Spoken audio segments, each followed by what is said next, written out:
documentalista.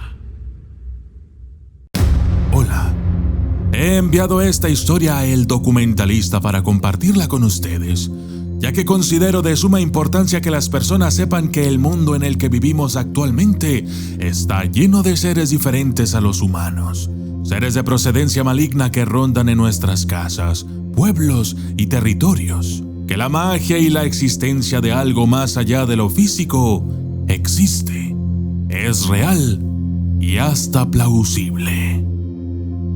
Hoy voy a contarles lo que le sucedió a mis padres ya hace muchos años, en mi pequeño pueblo natal llamado Pinotepa de Don Luis, en Oaxaca, México. Mis padres vivían muy humildemente en una pequeña choza hecha con varas de madera y adobe, un techo de palma y la puerta que solo estaba cubierta con una simple cortina. En aquellos lados del pueblo la luz eléctrica aún no había llegado, así es que mis padres alumbraban con veladoras y antorchas durante la noche para poder ver en la oscuridad. Recuerdo que fue una noche muy oscura. Todos estábamos dentro de la casa preocupados, discutiendo a la luz de las velas. Resulta que mi hermano pequeño estaba muy enfermo, tenía fiebre muy alta y en ese tiempo solo se acudía con los curanderos, pues no había muchos doctores por aquellos lados. Así es que mi padre tomó la decisión de bajarle la fiebre a mi hermano mediante un método casero. Tomó una jícara, un pequeño recipiente de madera, y la llenó con aguardiente, y le prendió fuego levemente para que se calentara, y así, según él, poder caldearlo. Es así como le decimos en mi pueblo. El remedio consistía en cubrir el pequeño cuerpo y cabeza de mi hermano bebé con aquel caldo de aguardiente y, de acuerdo a la tradición, bajarle la temperatura. Mi padre se acercó a su pequeño hijo y comenzó a untarle el remedio en su cabecita. Mientras lo hacía, comenzó a vacilar con mi madre, diciéndole que estaban haciendo brujería y que pronto algo iba a ocurrir. Pero lo que mi padre no sabía era que lo que había dicho estaba a punto de cumplirse. Justo en el momento en que mi madre lo reprendió por haber dicho aquellas palabras, un extraño y fuerte ruido se escuchó en la entrada de la casa, al mismo tiempo que ciertos objetos que estaban dentro de ella cayeron al suelo. Alguien o algo había querido entrar o simplemente asustar a mis padres. Mi papá inmediatamente tomó la veladora y empezó a buscar las cosas que se habían caído por ahí. Pero algo muy extraño sucedía, porque por más que buscaba los objetos, estos no aparecieron. Simplemente no encontró nada. Fue ahí cuando todo realmente comenzó. Mi padre empezó a sentir escalofríos recorriéndole el cuerpo, un terrible miedo que no podía controlar. Comenzó a sentirse tan mal que le dio un par de tragos al aguardiente. Luego, recuerdo que comenzó a fumarse un cigarrillo para, según él, no sentir aquella sensación. Pero mi padre no era el único que se sentía así. Mi madre comenzó a decir que algo andaba mal. Ella también podía percibir el miedo en el ambiente. Era algo muy denso, oscuro y macabro.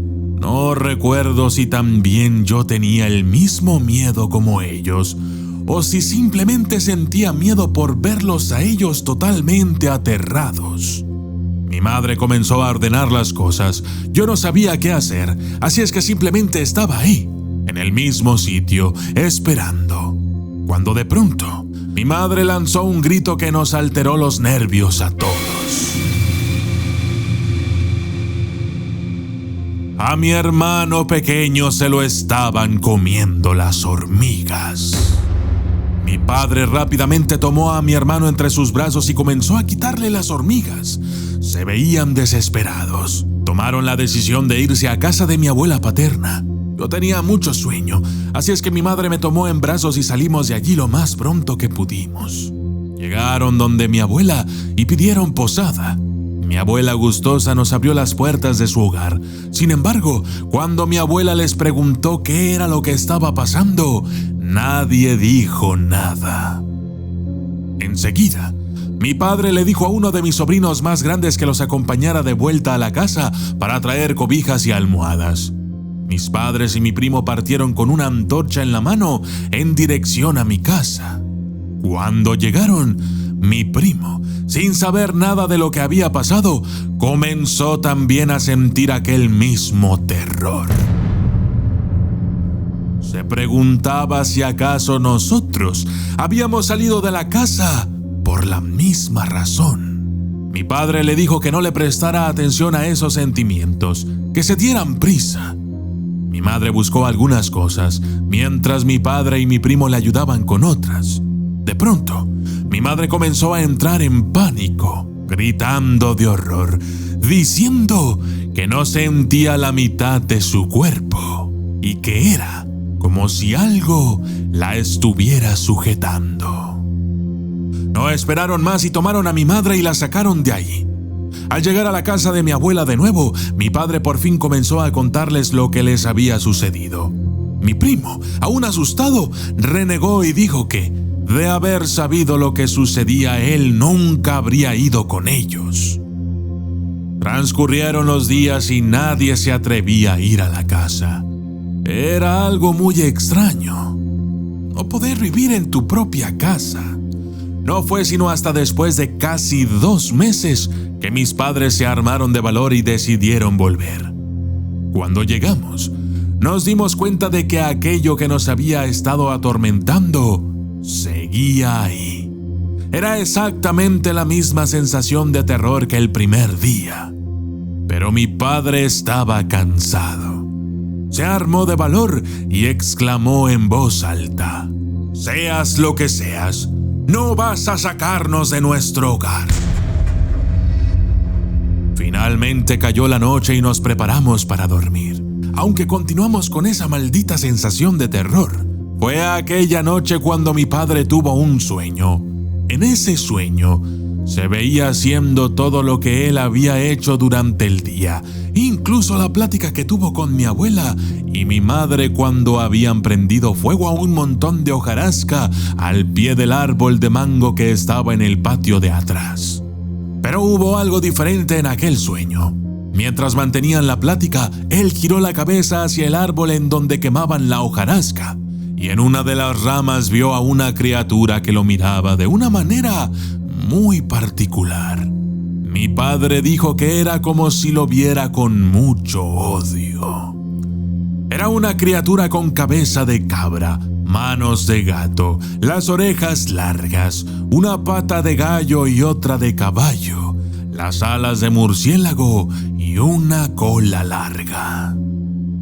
Pero hasta en su sueño mi padre se armó de valor y le dijo a su sobrino, mi primo, que fuera por una resortera para tirarle, y justo cuando entró mi primo a la casa por el objeto, la criatura emprendió el vuelo. Mi padre se percató de que aquella cosa, o lo que sea que fuera, aterrizó exactamente en la cruz del panteón del pueblo.